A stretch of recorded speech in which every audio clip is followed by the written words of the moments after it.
Welcome everybody, my name is Mark McCollough. I'm here for the MasterCAM Quick Part series that just came out. This is going to be offered to all teachers to be used, and Frank should probably give it a little bit of introduction to it too as well, but we'll be able to add to it. In the chat, I put this link in here for you. Can you guys see in the chat? There's a link for you, and I'll bring it up on screen here. I'll share it with you. Yeah, this isn't the old quick. A lot of people remember the old quick part was kind of like a wizard that kind of step by step you through an engraved nameplate with some art on it. But this is actually a new series that MasterCAM is offering free of charge. There's a link that Mark has up on the screen, and I can send it to everybody. But it's basically doing projects that are fun for kids. And gives you the step-by-step, curriculum to how to do this project. Mark, go back up a little bit. You're going too fast. Okay, go a little higher up. So here, come back down. It talks about includes quick part interface, which simplifies the application. A lot of people think maybe the interface of MasterCAM is a little bit too much. So in this case, you can actually turn the quick part interface on, which kind of simplifies everything and just gets you to what you need. And so that's can be turned off and on. And as they get more familiar with MasterCAM, they could turn the full interface on. So I think that's a nice feature. So you get the whole step-by-step curriculum. Mark, go down just a little bit more.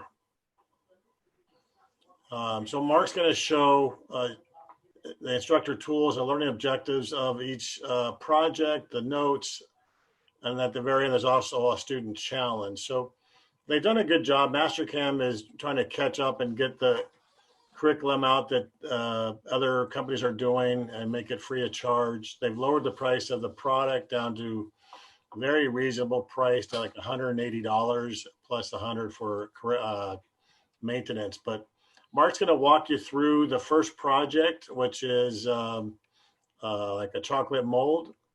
And then he's going to talk about the project. And then the next session, which will be immediately after this, will be the project number 2, then project number 3. Right now, all they have are 3 projects, but they're going to keep adding to it. So that's the kind of the history of what we're doing today. We're going to go ahead and get Mark ready to go. But I like what they're doing with adding not just step-by-step instruction, but doing fun projects that kids could duplicate and go off on their own with. So go ahead and it's all yours, Marco. Okay. So anyway, I just got introduced to the Quick Part project, and MasterCAM used to use these little art stuff with it. This is more the interface of MasterCAM. The students are going to be challenged quite a bit. I think it's very possible. It's a step-by-step PDF that walks you through it. You have an Instructor Pdf, and I'll show you the Instructor Pdf real quick here. You see here. That would be this one right here. In the Instructor PDF, I'm just going to sneak it down here because I don't want this recorded for you guys. As they go through, at the end of each kind of learning section, they have quizzes. And the instructor one, just to cover this. I'm going to be using the student one, so these don't pop up. Let me get down here further. How far down do I have to go? It's coming up. There's 100. Yeah, it's quite a bit. It's almost there. There it is, almost there. And then they have, I must be in the student one. Well, I'm good. I'm in the student one. This one, they have to answer these questions. So MasterCAM is giving you the opportunity that they can go through this, and you have something to grade at the end as well as the finished product. I'm hoping to do some videos on it. I think it needs some videos for teachers' help on this, and that will help them online. And so I'm on page 54, right? So let me scroll down to 54 here on this one here real quick. And you'll see as I go through here, 54, a little further, because instruction has more. There's your answers. You see the green ones? It gives you the answers. If you look real quick, because I don't want to get it recorded, but you can see the green down there. Those are your answers to the deal, so they don't, hey, we found them online. So the teachers already have the answers for it. So they set you up one for student. I'm going to be using the students, so those don't appear today, but you can look at them. Can you use an STL for solid boolean removal operation? That's something in all CAD softwares and stuff that you'll look at, and that would be answered by the student. I'm not going to give the answer, but it's nice. Each section has a small little quiz that you can do and you can grade on, and that would be kind of neat. But the whole process, and I'll start from the beginning here, it walks you through the goals, the student learning objectives, through the process. Realize I'm not going to go through a lot of this. I want to show you how intense it is inside MasterCAM. That's the key thing. But you can choose your quick part, what Frank was talking about, or you can go standard. I just use standard. Actually, there's not too much differences here between these two when I went into it, because I originally did it here, looked here, it's the full interface of MasterCAM.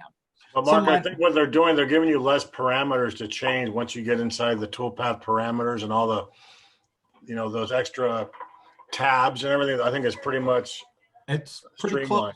It's pretty close. I mean, dimension, they held me on dimensioning and stuff like that. But it goes through the whole process, configuration, set it up, but it's automatic in MasterCAM. A lot of this stuff is probably redundant, what they do here. But here's a file, and I'm going to let you know now, I'm not a person who works in millimeters, but I'll do this in millimeters because that's what the documentation is. One of the neat things, if you're not into millimeters, do the conversion. It's very easy to do, and you work your numbers accordingly. And I'll talk about the two difference of the two. So it's pretty easy. I'm going to start here. It says to open the heart file. We'll get right into it so you guys can see what it's doing. Let me get back to before I do that, I wanted to show you this. They do have a little play video. This is done by MasterCAM. Is that loud? It's me. Hello, my name is Keith Butsky, and I'd like to welcome you to our MasterCAM project-based learning series. In this session, we're going to explore how to make chocolate molds. Creating molds like this is a pretty cool project, but think of other options out there as well. For example, you could use this technique, pour in silicone, and make yourself some fishing lures. Or if you want to go a little larger, you could use concrete and make yourself some concrete stepping stones. And this mold process is not all that different from common items you may have around the house, like your cell phone case, your game controller, or your sporting equipment, such as helmets. So we're going to provide you with the basic techniques, and from there, you're going to learn how to create features and machine parts like this. So I'd like you to explore MasterCAM and challenge yourself. Have fun, and thank you for choosing MasterCAM. I will shut that down now. The most important thing about this is you're exploring MasterCAM for real in this new way they're doing it. So I'm going to run through it. I'll breeze through these areas. Realize you'll have access to this. I'll come back to it, but I want you to see the process of just going through it. So I'm going to go to MasterCAM right now. Where's my MasterCAM? There it is. I'm going to go ahead and open up the file, which I have it here. You'll have it located on your computer. And right away, it comes up with an information, hey, we're going to switch units. Well, I'm going to go into metric because I'm preset to inches. And so that presetting, you don't have to, it just sets it in there. So now I'm in metric. Everything I work with, tool sizes, everything, I'm working with metric. So I got it imported, and it wants us to learn about top view. So as you can see that it's getting you right into the interface. Let's learn to control our environment. So I'm going to come over here. I'm actually going to move this out of the way. There we go. Get my mouse back over, and we can go to top. And this is important. Front, your right side, and these are all right button mouse click tools that we're using here. And I like what they're doing. They're taking the students into their environment right away and working with it by showing you this information here. So you can also fit to zoom. You can unzoom by 80% and dynamic rotation if you wanted to. Also, you can hold your middle mouse button. A lot of this isn't in that information, but it does talk about, you as a teacher should use this and show them that information. It also talks about levels. Immediately goes into the levels because levels is what all CAD systems use, and we can turn things on and off. So if we take a look at this, this is going to be neat toward the end. We have our level and our level manager to the left side of the screen. We can turn on a vise, and they already have a vise in there. Now, eventually we're going to move this part. As you can see, it's not in the right location, but it teaches you through the process. So you import something in. It's in a strange number, 100 inches by 100 inches. You need to be able to move that stuff. So we'll turn that off and go back to it. So they're getting the students right into it. They show the vise. Now, they're wanting you to add a fillet of some sort in this. And the important thing is a lot of CAD systems are hard to see, so they're actually telling you, hey, let's activate the translucence on it. So if we come in here, as you can see, I can't see through that part. I can't see any internals. But down here at the bottom, you have this button here, Control T will turn into translucence, and I can see this information. Now, what they're asking us to do is it's real hard to machine something that's really sharp like that. We want to add a fillet to that heart. So you bring in a solid, there might be some changes you want to make for your tool paths. So in here, it's going to tell us to step through. We want to select that information. Since it's translucent, I grab this one. Let me get that real quicker. My mouse is messing up. There, there, and there. So I got all three of those, and you can see that they're selected. And that's what they're asking us to do. And I'll go over here and follow through. It wants us to go to back. Okay, the back. So again, we already learned how to change these normal views. Now we're going to go to the graphics view and change it to back.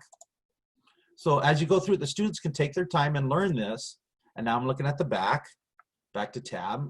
The student comes down, oh, we're going to do a solid face-to-face fillet. So it's taken them to the tab of solids. And they're learning this by going up to solids, fillet, face-to-face fillet, and what to select. Well, if you don't know, you can go back and have this on a different screen, and it says to go ahead and choose this whole side right here. This whole face is in this side. So I'll come over here and select, select, select. I'm done with the one face, and now I have to select a second one. And it should be as simple as showing you in the drawing that what we did is very easy. Once you're done selecting that, you want to just hit the check button. A dialog box will appear, and it talks about all the faces that we selected, and then it's asking for the radius that we want on it. The document tells us to put it at 1, and now I always think 1 inch, but it's 1 millimeter. So everything, if I say 1 inch anytime, I mean 1 millimeter. And you can see now my part shows a live preview and allows me to see internally. If I turn off the translucent, can't see it, turn it on. So the kids learn how to do this. And it's kind of neat. You can go to wireframe, which can't really see anything, and back to translucent. So I'm going to leave it on translucent, and the students will start practicing getting used to that. Now, so we have that all done, and what we're going to do now is create a bounding box. And these are commands that I use all the time in my class. So I'll go to the top view, since I've learned that. And now they want us to make sure that we're on 3D. I'm on 2D. I'm going to make it 3D. So both these buttons on here that they want you to make sure is down at the bottom, or I'd right button mouse click right here. They're also on the home button and down here at the bottom. So there's a lot where you can do as a teacher to teach them the different areas of that.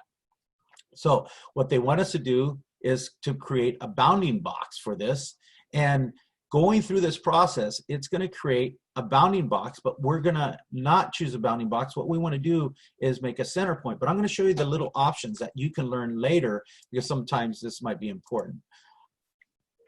Well, there's something I wanted to show you there. If I pre-select something, our tool manager in 2020 comes up, I can choose bounding box here.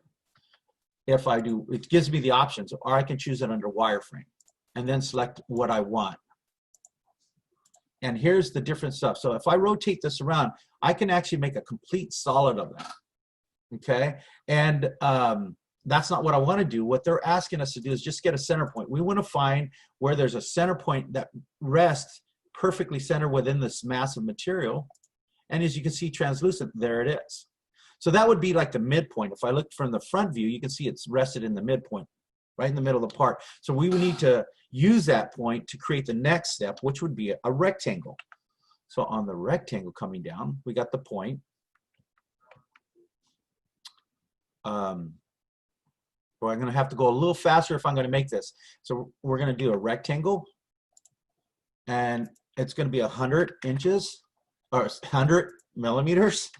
by 100 millimeters, and we're going to anchor it to the center point. Now, sometimes with the translucent, you can see it changes the icon, but it also tells you about choosing these known points, and if I come close to it, it's only going to pick that, the point itself. So we're done there.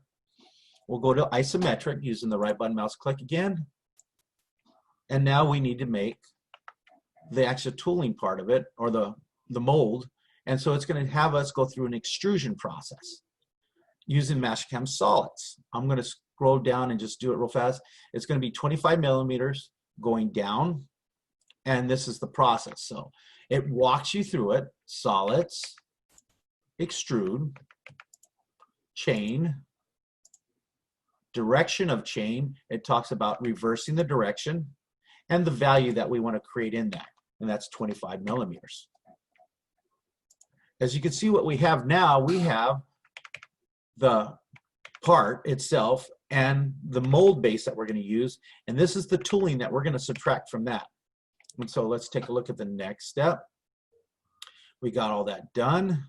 We're going to remove, we're going to do a Boolean system to remove from our target and remove the tool to make the subtraction in it. So the mold actually. So we're going to come over here and we're going to go Boolean. So you can see we're using a lot of solids, a little bit of wireframes at this time. The other projects have some wireframes. So it asks you right off the bat, what is your target body? This is my target body. Then it comes up to here, what is our operation? Remove. So it's got, let me bring that there. It's the old math, adding, subtraction, and common.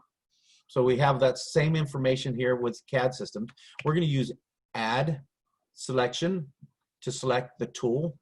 So it's asking for the tool body, that's this. Hit check, and look at it, already subtracted it.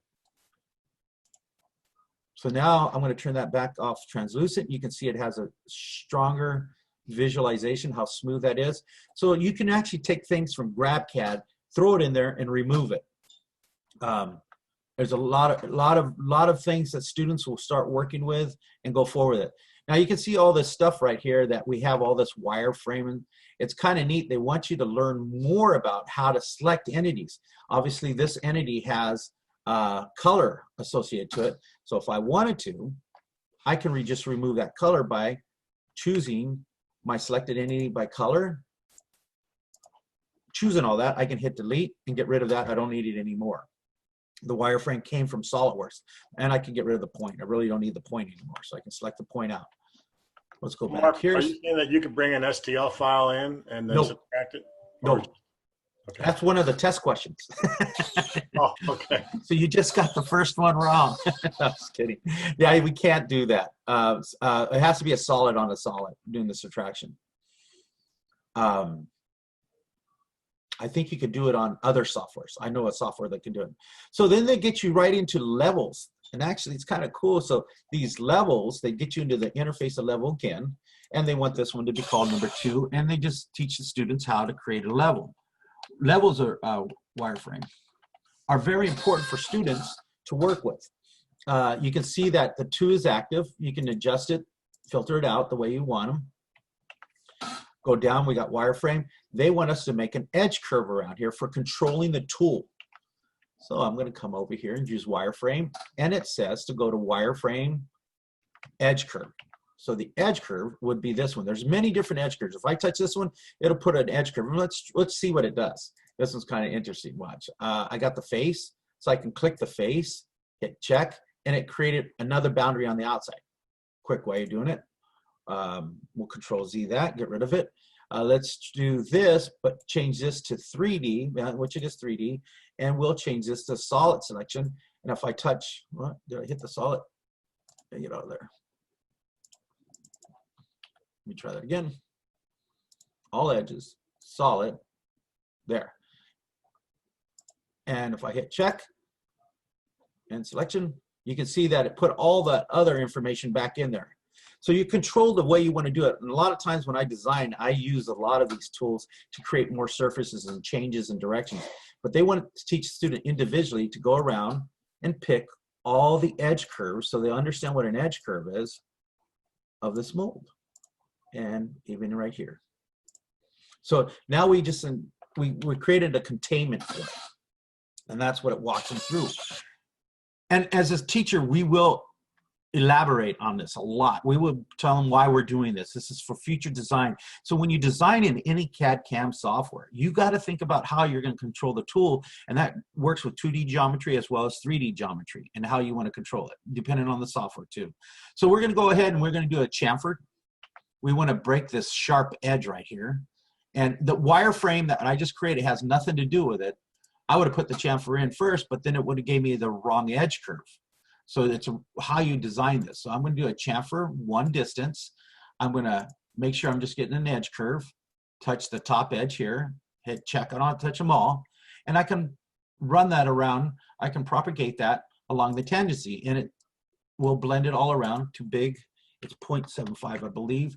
And you can see as I got smaller, now it allows me to get in there because that one allowed it. But you can preview it, and I believe it is. Let me double check.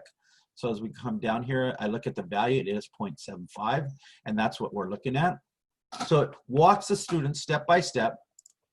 Personally, when I first did this, I was like, wow, this is really what I teach in my college class. This is MasterCAM. They did a really good job with this. It's something I think students can do, and just if they take the time to look at it. Now, what they want to do is move this to origin. If you have to change that, you can, right? Like later, you want to change that radii? Yeah, you can. Everything's modified. You can modify everything. In fact, in the Solid Manager, everything I've been doing on this, is this what I've been doing? Extrude boolean, it's all there. But we can remove those too. But if I want to change that, I can modify it here and put 1.5. People say MasterCAM isn't parametric. It's parametric to an extent. You just got to know where it is. Oh, my range is too large. Let's just do 1. Because remember, that little radius right here kind of messes it up. See if that will do it. That's why they're doing that. So let's redo that, and it updated it. Let me get it back to where it's supposed to be. So there's a lot of ways you can change things in MasterCAM, but it does take someone who wants to work with it. And once you have it, it's pretty smooth. Alt-Tab, we'll go back in here. So now they want us to move it to origin. This is the part I like. In 2020, where's move to origin? Where's create a line? Where's edge curve? MasterCAM has really thought this through, where if I touch just anything, a line, I don't care what it is, it'll give me options for that. And it changes to my tool selection. Since I chose a solid, these are the things I can do with a solid. Now, move to origin is truly under transform. See that? But if I just touch this line, look at, there's move to origin. If I touch the solid, there's my tools for solid selection, move to origin. And all I got to do is touch a button here, and it'll move it there. Now, the reason it moved to X, Y, and Z, let me Control Z that and show you the front view. I'm below the origin distance right here of origin, okay? So my machining origin, I'm below it. You can see it right there. So what I'm telling, or above it, excuse me, I just noticed that was above it. By having 3D, it will move X, Y, and Z from any point I choose to that point there. So let's try that again. Just touch anything, move to origin, and it moved it to the origin. Why they move it there, this in the document, I think it's emphasizing the students are going to have to move it again, which is kind of interesting, but it's probably part of the design work that they're doing on the next step. So let's go here. So I moved it to origin. It turns colors, and it tells me to clear the colors, which I did it before to show you. Clear colors is here. A lot of your tools in your right button mouse that we go through. Now it wants us to go to construction planes. I don't teach construction planes until after the first class, and this is a whole semester class, and they went right into it, which it's easy to learn, but we do a lot of just top machining, easy parts, how to draw, how to basically work with solids. But here they're getting into planes, which all softwares that if you work today has to be in planes. So we're going to go to the front, construction, and tool plane. So you can see I'm working on that flat plane. So my Z0 is right here now. It's on that front plane. From there, they're going to want us to create another level. Repetitive work is how I teach, and we'll call this 3, and I'm going over here, and we'll call this the slot. The slot is designed on this mold to be your stick, so you can put it in there and pull out the part and share it with a friend, whoever you want in that process. So now they want us to do a circle at the midpoint, and again, this has an end point, a midpoint, and an endpoint, and the students will start relating that stuff to what they're working on. Construction plane still there, good. Tab, and it's going to be a diameter of 5.5. So watch how I do this, and this is kind of fun. So we'll go back here. I'm going to change this to my front view. I'm going to go up here and create a circle, wireframe, circle, and then I'm going to use a diameter of 5.5. Now I'm going to lock this in so it doesn't change on me. So you can see I have it here. I come up here and I can use the auto cursor for midpoint, and that will, anywhere I touch on this line, you can see it's only snapping to there. I can go to the endpoint, and there it is. So let's Control Z that. Well, let's get out of Control Z that. We'll do the circle again, so it's locked in. And this time I can actually drag my mouse across there, and it automatically finds the endpoint. So teaching the students that is very important, I believe. As you can see that I'm on that plane. And let's go back to the front. Now I'm going to create some vertical lines. And these vertical lines are just because we need to make a mold. I'm in the document, it doesn't tell you what size to make them. So I'm just free-forming these with a horizontal. It doesn't, miss that one. It doesn't matter. We're going to use that. And it goes down to the point of trimming. Oh, Control Z. There we go. I did it twice. Alt Tab. So I follow through the whole process on this of running this. Actually, I did a little different than what they did. I'm going to change this. I'm going to put this all back to where it was. They have a neat command, which I use numbers of time, but they go off the center and do a vertical line, which is, I did the same thing, but a different way. They do offset. They take it and they go from here. And now this is what's very neat that they're doing. They're really getting in depth of it. I need to know the radius of that circle to be able to make this one offset to the tangency of the edge of the circle. So right button mouse click in here, you have all your options that you can steal information off for your offset, the length of an entity. I can touch this line and that thing will offset the length of that entity. I can right button mouse click, I can use the radius of this and it'll offset, and you can see it's tangent there. As well as they go into is, hey, I'll need them on both sides. I need to move it, I don't need the center one. And I'm done with it. It's just done with it, or I could have just drew them the way I did. So that's what they're showing the students in there. And the students will start understanding this and they will repeat it and repeat it. And next thing you know, they're better than you. That's what my boys are doing. Okay, so here we go. We got that done. Okay, then we go back to the deal, they walk through it. I got that whole place. And there's that radius information. And you can learn more about that information as you go on. In fact, anytime you do this, this is important. Let's go to offset, and I'll choose this line again, okay? And I'll just give it an offset line. When you come in here, you can see that you can go and just learn these and find the definitions of every one of these, but it kind of makes sense. All of them do. If I want to get an angle, I can make it from one line and choose it to that angle distance and stuff. It's a good process to really look at. Now they want us to do some translation, which, wow, I was blown away how fast they got you into this stuff, but it's a very step forward. So we're going to use a translation command on it, and we're going to go from the front view and we're going to move it down, whatever value they have there. So I'm going to go back to the front view. I'm going to select this. I can put a window around it. Oh, there's something under there, so I won't do that. I'll hold down Shift and select it. There's many ways of picking up. You can click it individually ones. And since it's selected, I can use translate. Again, it went straight to the tools where it's under transform. But once you get used to selecting something, so if I just select a line, it gets me to translate. If I, an arc or whatever, so translate, it says to be a minus 3.64. So you can see that, and you'll start seeing, hey, wait a minute, what is that? Well, we have a red color, which is for group, it's what I selected, and the result, which is magenta. Well, I don't need the group anymore, I just want the magenta. And then we start learning about the methods of how we want to do it. We can join it, we can copy it. The majority of the time you'll either move it or copy it. Joining is done very little nowadays, at least for me. So I have that moved there. I'll apply that.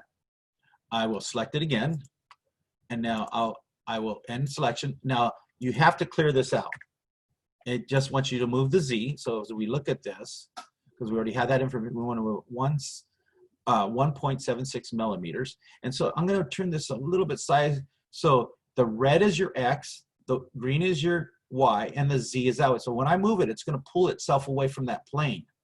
That's what you would be teaching the students and how to do that. So that's where my lollipop stick is going to go into. And you can see that it pulled away and it moved down on the Y. Could you put the both values at the same time? Yes, you could have. They're showing you that way. So you can see it's out in plane now. Now we want to go to the right construction plane. So they're back into planes again. I hope no one finds this really confusion. I don't. As you walk through it, it's just working with normal solid model parts. So now I'm in that plane. You can see my Z's here, the right side plane it asks you to be in, construction and tool plane. And then it wants you to do a rotation. So we're going to take this because we don't want to go straight across. We want to add a little bit of taper to it. So then I'll select, hold down shift, and it goes to my rotating. Again, my tools for positioning are there. And now you can see if I rotate it from there, it's kind of odd. We want to rotate it from the center of this, not from that plane. So they're asking you to reselect your center point. And anytime you have a geometry that's like, there's going to be a center point that finds that middle mass information. Now you have this wheel to freeform it. And as I move it outside, they want us to move it 5 degrees. As you can see, it goes 2 places to the right of decimal while you're outside it. But if you go inside the circle, it's in the 5-degree increments. And it locks it in. So I'm going to go 5 degrees this way. There's the red again, which is the group, and the magenta. I'm going to make sure I move that. So that's all I want. And that's what we're going to use to extrude through there. So as the process, we just finished that. 5 degrees, there's your 5 degrees. I used the wheel, I didn't type it in, but I just checked it. And it put it at an angle. Now we're going to do the extrusion. Here's a perfect thing when you lecture to the students about this. You can extrude this. And look at, there's your solid. And this is kind of interesting when you see it. So now we're going to, and when we do a remove, it's taking a solid from a solid and doing a subtraction, right? We just don't see it this way, but this is kind of neat to explain this to the students that, hey, I'm going to take that information just like that and cut it from there.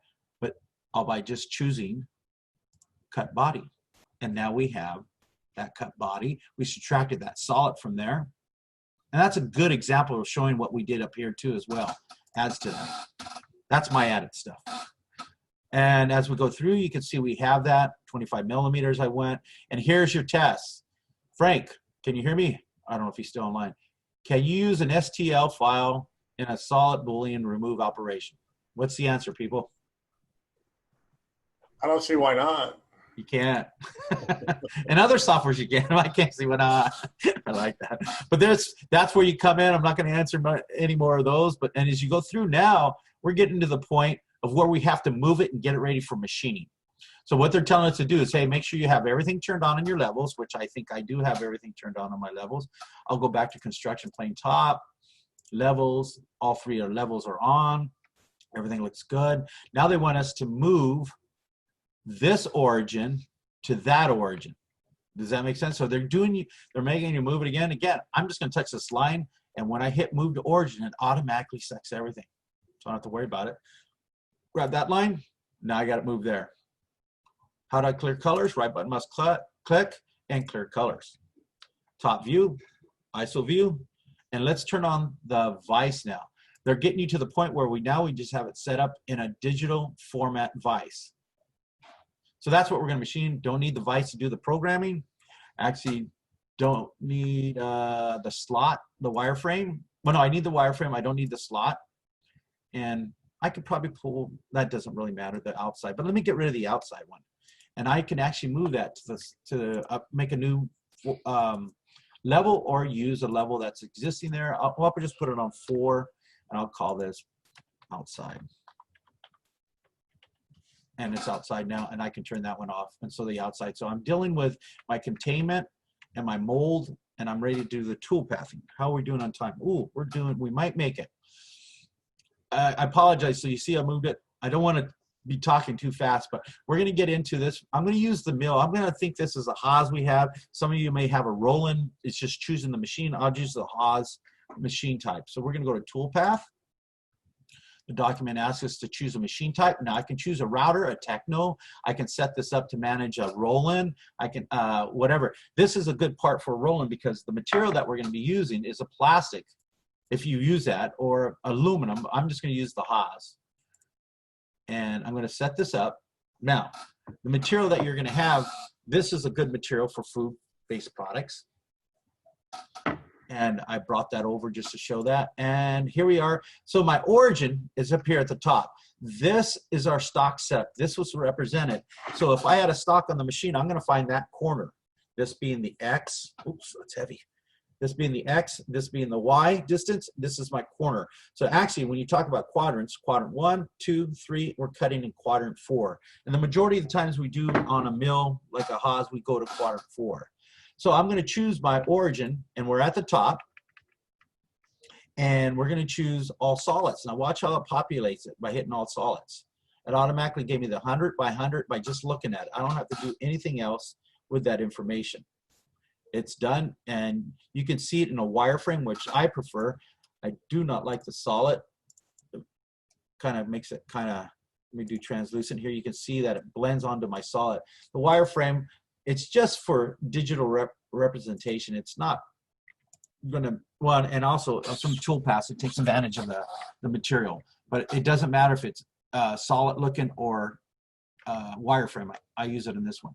So the first toolpath, let's take a look at how it walks you through. So it just walk through, it tells you to go through, hit the solid button, all solids. You don't have to calculate anything. It gives you the values for X, Y, and Z. Now, there is one minor thing that student might freak out. This should say 0. I checked documents complete.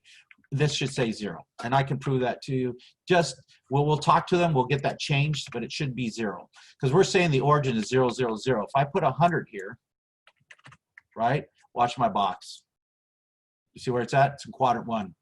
It shouldn't have been done that. So it's a lot of times when we do videos or documentations, we accidentally forget that we started here. Oh, I changed my mind, I'm going to put it in a vise. And then we forget to do that, and it stays into their capture, the image.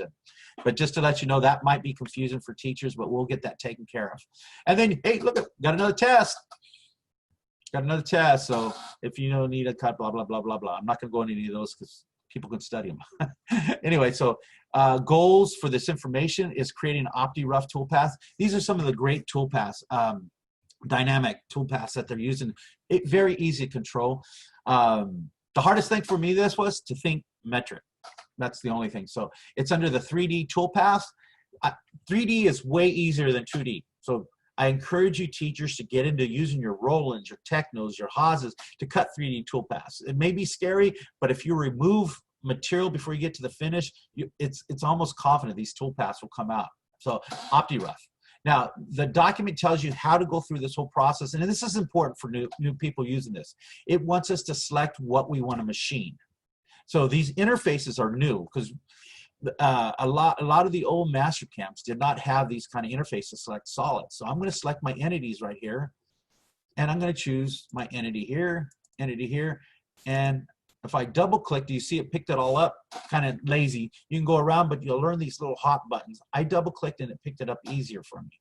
And I should have about 29. Let's see if I got too many. I don't know what they had in theirs. Let's see. They put a window around theirs, and they have 21. I don't know why I have 29. I might be different or did something wrong. I don't know. So, and you can clear those out anytime. Unselect, select, and then double click, picks it up, and selection. And I'm not worried about it because it's going to be contained in there. So then as I come down, I need to do a boundary. That's what that heart design that we did. So we're going to come down to the next one, answer the next question, and we're going to contain this toolpath within this heart boundary. Check. Or we're going to stay inside. Let's take a look at the options first. Stay inside and the center of the tool. So stay inside, center of tool, go through the options. Now we're going to go through the next step, which is select our tool. We're going to choose select library tool. And again, this will walk you through. It's not that every button is locked in. And it's going to tell you what tool, again, we're going to filter out. We do need a flat end mill, so these are all the different types of tools we can choose. And we need a 6mm tool. A 6mm tool is a 1/4 inch tool, so if we did it in inches, it would just be a 1/4 inch flat end mill. The feeds and speeds look like a lot, but those are based off metric movements. I'm not going to mess with those. It does help you in here to set them per machine. Okay, so he talks about depending on your machine, if you run metric on yours, if you run inches, then just do this in inches, because a good number of inches, like 55 inches a minute in wood, it'll work fine for a lot of people. You're going to go to your cut parameters next, and this is where we control the tool axial and radial. Now there's only two movements of a tool, is down and sideways, down and sideways, and this step over controls the radial of the movement, right? And this one controls the axial movement. And so this is a percentage of your tool size. So it goes in here and it gives you a couple options. It teaches you to do 75%, 10, and 10, okay? So that 10% is going to be a small step down, but the step over is going to be pretty large. Let's work with that. 75, they want us to work with that, and then we just say okay. Now, they didn't go into the Lincoln parameters where to put this at. This is a little high for me, but I'm just going to take the default. It'll generate the toolpath. Boy, let's get close. And you can see that it created the toolpath for that. We can verify that real quick.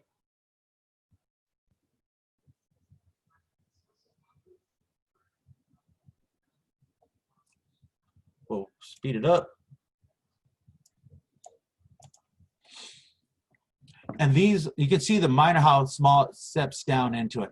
And then it does a step-up routine, because we have a step-up routine in there when it gets more to the transitional. So the step down, the step up, it's the same. It's not doing a lot. If I come in here, they want you to go back in here and modify that. I want to be more efficient with this toolpath parameters. I want to go 75% step down as well as the step over. So that's 3/4 of the bit, right? So now it's going to be a less size toolpath. I forgot to look at that, but that's okay. But you can get a real quick here. I'm going to go down. Down. What did I do? Let me double check something. I might have did something too fast. Oh, I forgot to turn on step up. Now step up allows it to you see those deep top cuts, you're going to see some minor ones coming up. I apologize for that. Right now you said it's 983K. We'll regen that. And now watch how smooth just the roughing part is. And this will give you confidence. If I run a ball end mill over there, it should clean it up pretty good. So you'll start seeing a step up on here. You see those little step ups right there? We'll make it translucent. Oops. My graphics card might die. I hate to say that. But you can see that even though it went deep, those step ups keeps it pretty smooth for the final toolpath.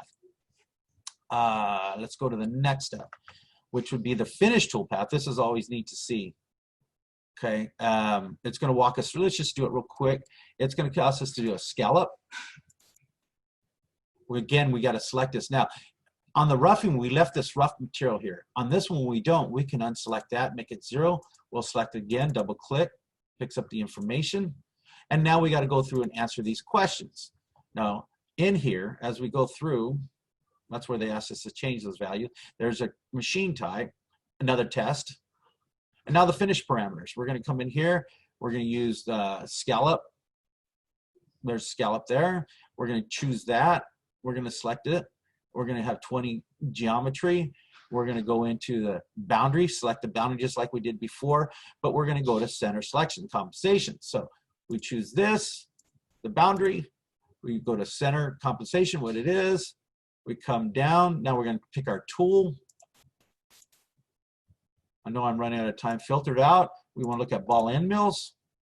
3. Okay. I think that would be it. It should generate the toolpath. I think I forgot to do the step orders, but I'll take the defaults. Now I know I only have like 5 minutes left. I have this is on the documentation. I might not be able to get that to it, but I wanted to show you the capabilities of MasterCAM. That one's just the same tool path. It's for the slot. You do a scallop for a rough, and you do a scallop for the finish on the other one. But we only have 5 minutes. I want to just show you some of the neat features of MasterCAM. We'll let this run. I'm going to change its colors. Allow one tool path to be one color, and the ball end to be another.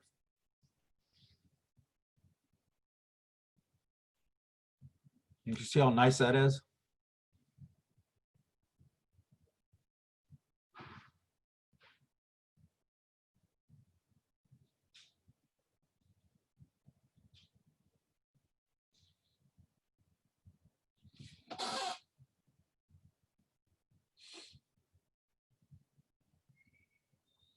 Now, I know we're all stuck at home doing this stuff. I think your best resources is to borrow information from teachers that you can see it did the fill it and stuff.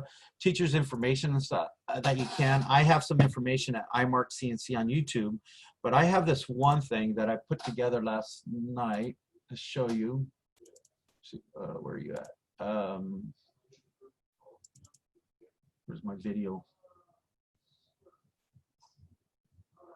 I think this is it. This is the capabilities of MasterCAM. Okay, yeah. So you can set these up and give them to the students. They can play it. And so they have this at home where you can send this information out. This is actually an executable file that I created for them. I can go faster. It's still running.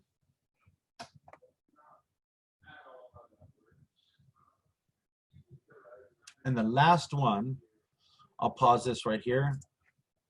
I have another video. Is this mine or his? Yeah, this is the one I created the video.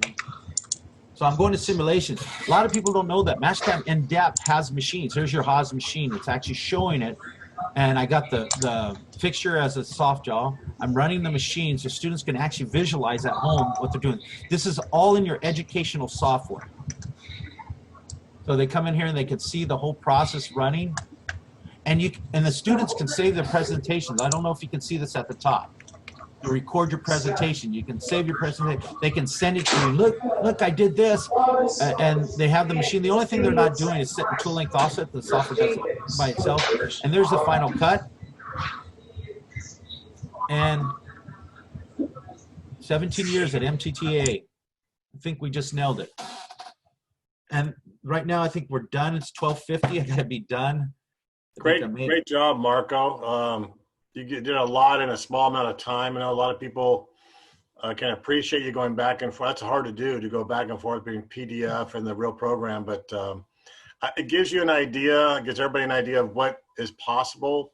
Now, MasterCAM has a home learning edition that's free, so you can equip students with this project with the home learning edition. All you really need to do from there is post-process it on the real version at the school. But anybody have any thoughts or any questions? There's a couple questions. Let's see down in the chat. Oh, okay. Awesome job, Mark, from Andrew Stoddard, Wes Messer. But I think that I like this. It's going to get bigger and better. This is the next one we're going to do is in the next session. Is that the one you're showing right there, Mark? Yeah, this is the next. Yeah, this is the. Is this? Yeah, it's number 2. Yes, this is what I'm going to do at 1 o'clock. It's for your cell phone. How do you How do you like the format? Like to supply this with your students as an assignment, and then there's actually like another option at the very end to go off and do something on their own. But I mean, it's better than what they've had in the past. I like what they've done. What's your input? You talking to me? Yeah. Oh, I thought you were talking to everybody else. Like I said, I'm blown away. This is the way I teach MasterCAM. I get into the design aspect of it. The next one's all design. There's no file associated to it, and they're teaching an intermediate, beginning, and advanced commands in it. But as the students we know today, that at least the way I see what we're working with, they build on a foundation of learning just to draw lines and arcs and all the commands that makes that line and arcs dance and change its shape so we can produce products.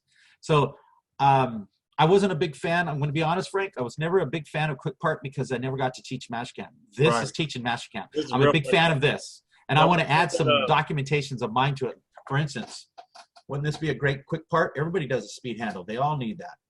Oh, yeah. I have it on my YouTube, but I'm telling you, that the way they do it is how I create my stuff, and I'm really enjoyed what they did.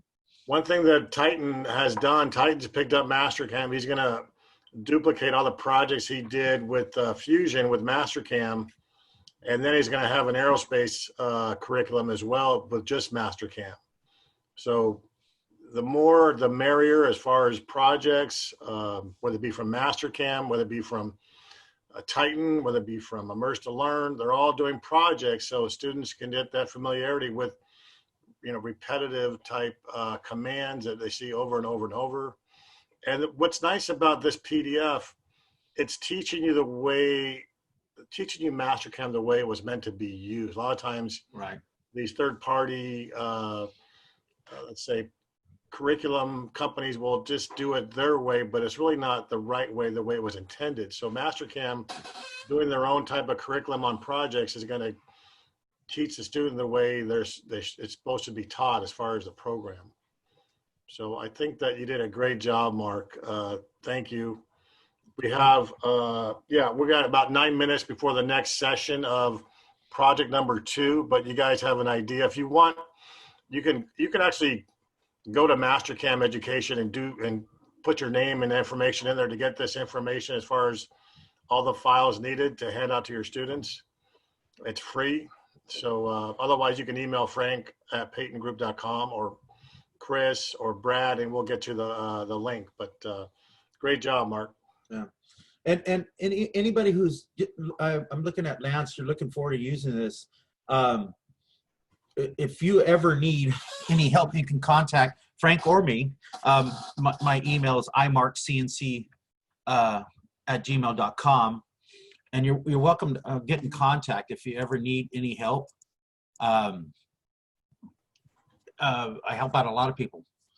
And woodworking teachers, if there's any of them with routers, this next project is going to be a cool one because you actually mount your cell phone and play stuff. But I got to get offline. I know they're shutting down because I got to do the next one. Thank you, everybody. I really enjoyed it. Thanks, Mark. Nicely done, bud. Okay. Thanks, Mark. Hey, Don. Where's Jeff? There's Jeff. Okay, good.